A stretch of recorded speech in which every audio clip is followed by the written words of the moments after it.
Welcome to Reach the World ASAP. My name is Pastor Scott Griswold, and I'm delighted to welcome you to the Fair Plains Seventh-day Adventist Church in Benton Harbor, Michigan.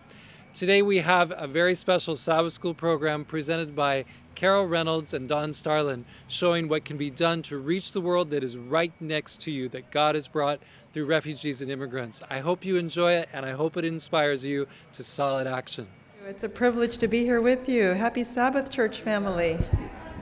Suksan wan Sabato Tukon ka.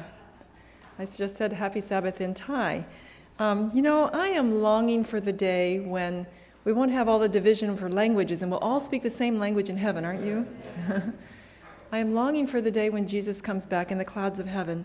And I've often wondered, how soon will it be? What will it take to finish the gospel work? In Matthew 24, we're told that this gospel of the kingdom will go as a witness to all the world. And what? Then the end will come. So what is the thing that we're still waiting for? For the gospel to go to part of the world? All the world, right? And that in Revelation we're told that it will be to every nation, every kindred, every tribe, every tongue, every people. And when I was a little girl, my greatest desire was to grow up and be a missionary. Have any of you ever had that desire when you were young? And God was good. I was privileged to marry my husband, Byron, here, and our family, we spent many years, our children were raised in the mission field in Thailand, and we had many wonderful experiences working and witnessing among the Buddhist people. And when I came back to America to live, I'd often hear that people said, well, the gospel's already almost spread to all the world. And then I would think back to my time in Asia, and I said, there's in Thailand, less than 1% of the people are Christians of any kind. And millions of people have never heard the gospel at all. And then I learned that there's more than 2 billion people in our world that don't have any opportunity to know a Christian, and they've never heard the gospel. More than 7,000 language groups still don't have any portion of the gospel any portion of the scriptures in their language. So there's still a lot of work to be done, and how is that going to happen in our lifetime? Because our goal is for Jesus to come back in our lifetime, isn't it? In our generation, that's our goal. And so I would often hear things like that, and I'd think, that's not true. The gospel still, it hasn't gone to much of the world. There's still a lot. And then I realized that God is doing some amazing things here in our country that perhaps many of us haven't really realized is missions in reverse. There's parts of the world where we can't send missionaries. Do we still need missionaries? We need many more missionaries than we have. But there's places where it's dangerous. You could get your head cut off. We just can't go there because of language barriers or because of geographical barriers, and mostly it's because of religious barriers. And so God in his providence, we're told, has brought men to our very doors and thrust them, as it were, into our arms, that they might learn the truth and be qualified to do a work that we could not do in getting the light before men of other tongues. Have you heard that quote before? And there's many other quotes like that we've been given, that this is God's work. God is bringing them to us, and they're right here on our doorstep, right here in our backyards, right next door to us, and so that they can learn the gospel and spread it to the people of their own languages. Right now, people have called it the greatest migration in history is taking place. People are leaving their homelands and having to go to other places. Sometimes it's not by their own choice. Many times it's because of war or persecution that they have to leave. We know that there's a huge refugee crisis going on right now in Europe. And God, though, is going to use this and has been using it all around the world to spread the gospel in ways that we don't even realize how this is happening. There's over 1 million immigrants, legal immigrants, that come to the U.S. every year. They're from all around the world. Many of them are from China, Turkey, places that we don't have much work going on. And then there's also international students that come, and we have some right here today. They come from these countries, and many of them will go back to their countries to become world leaders. Many of our world leaders have studied here in America at one point or another, and they've never made an American friend hardly. Some of them have never been invited to an American home. a golden opportunity for us, right on our doorstep. And then there's refugees and asylees. The U.S. accepts more refugees than any other country in the world. And they're here because of war and because they can't go back to their own countries. So this is God's plan. This is God's plan to spread the gospel to the world. And when people are displaced, they're just the most open to the gospel. There's especially when they first arrive, the first number of years, they're very open to friendship and very open to help and guidance and to Jesus' love. And so it's a golden opportunity for us. About 6 years ago, the North American Division got together and founded a ministry called Adventist Refugee and Immigrant Ministries.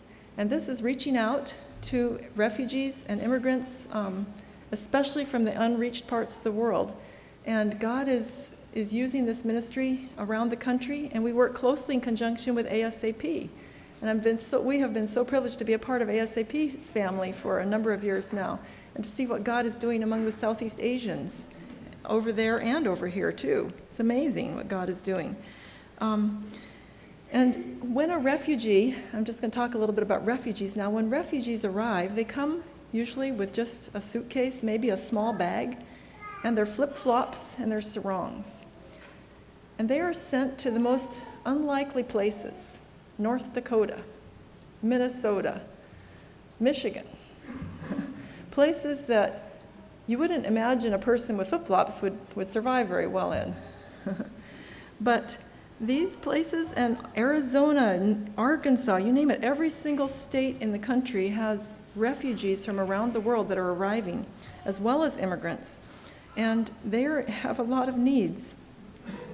They need friendship. They need people who care about them. They need people that can show them how to live. I often think that what it would be like if one of us, or some of us, were suddenly transported and dropped in the middle of Iraq and expected to survive. Would we need help? Would we need somebody to teach us the language, show us, how to buy groceries or anything like that? We wouldn't know how to survive, would we? And that's the way it is for these people. It's kind of like suddenly everything that they know is familiar, and they're placed over here, and many of them don't speak English, so they have huge needs.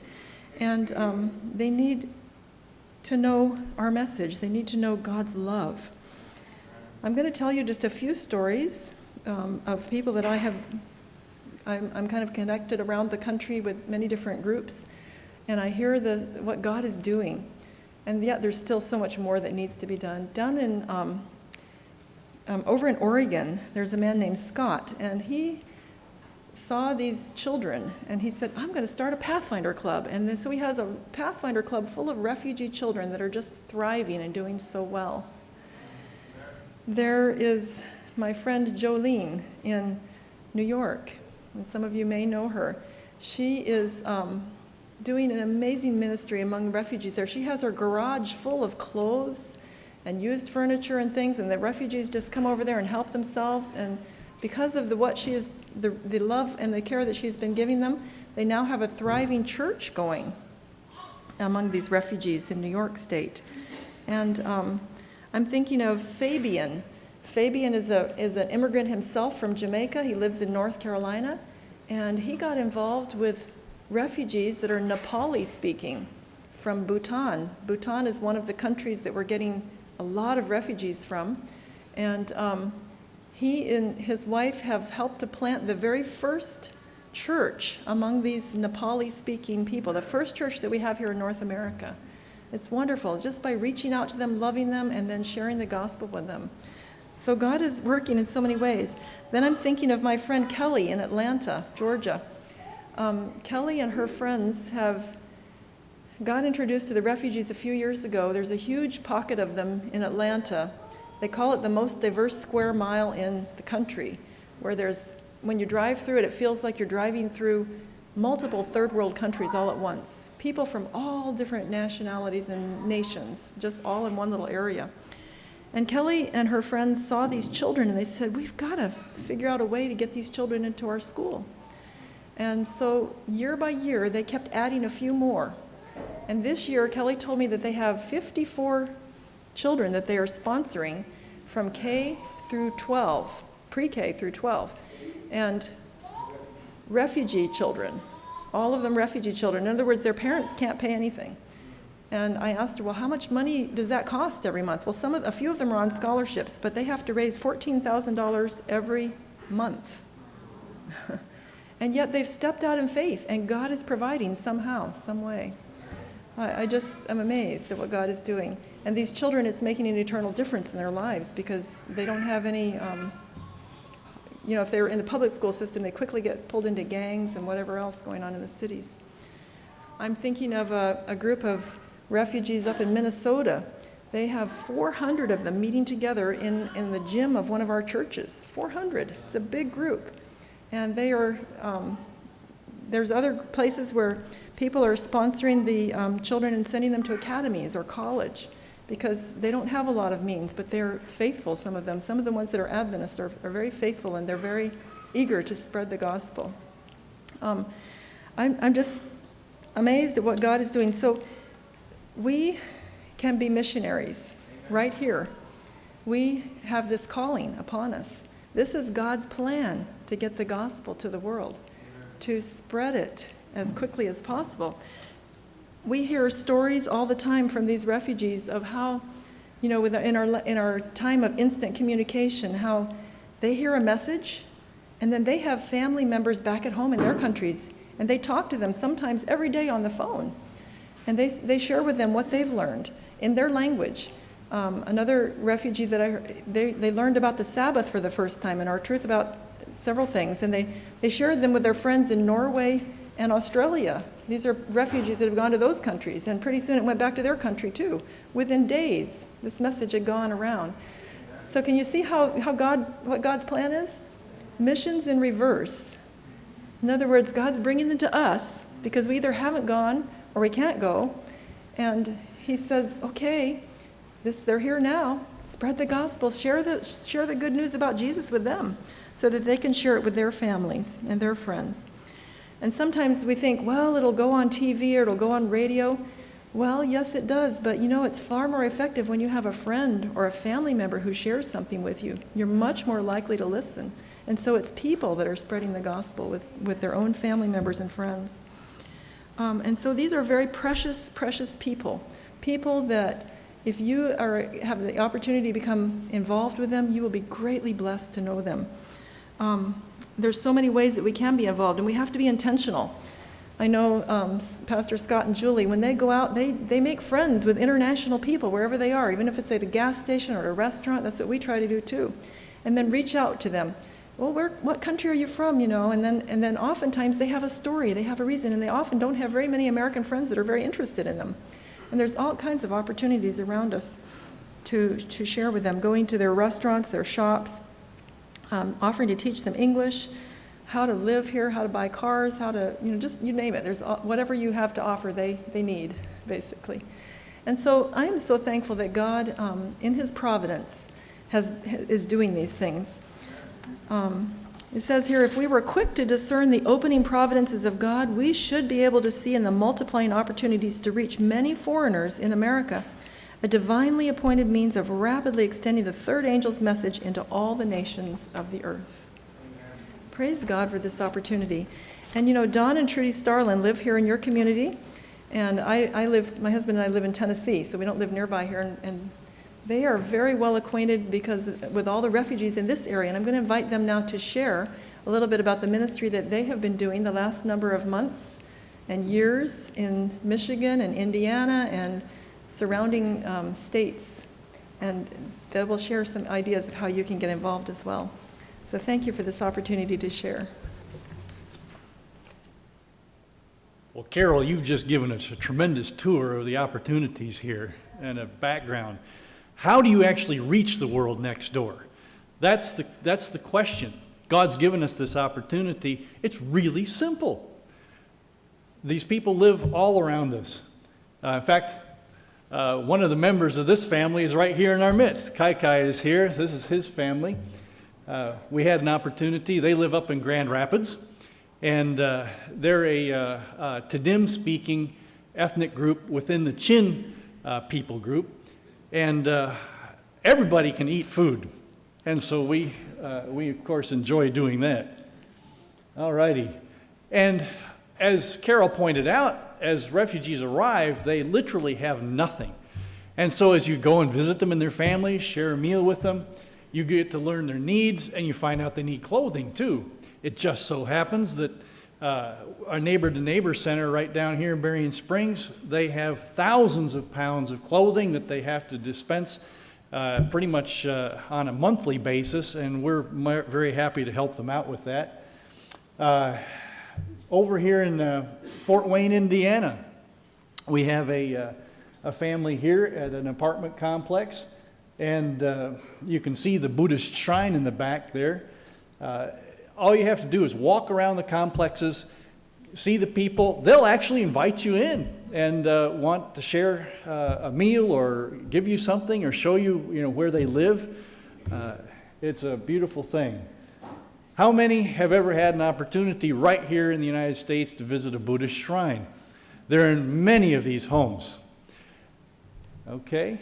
Walking in the park in Fort Wayne, we found a Buddhist group from Burma celebrating and dancing right there in the park. And they had stalls out there with all their fried foods and everything, street vendors. And so there's all kinds of opportunities to have fun with the people and bond with them. We found a Karen group over in Omaha, Nebraska. Didn't have Bibles. ASAP, of course, is very good at sourcing Bibles from Burma. And so we had the opportunity to deliver a stack of Karen Bibles to their lay pastor there in Omaha.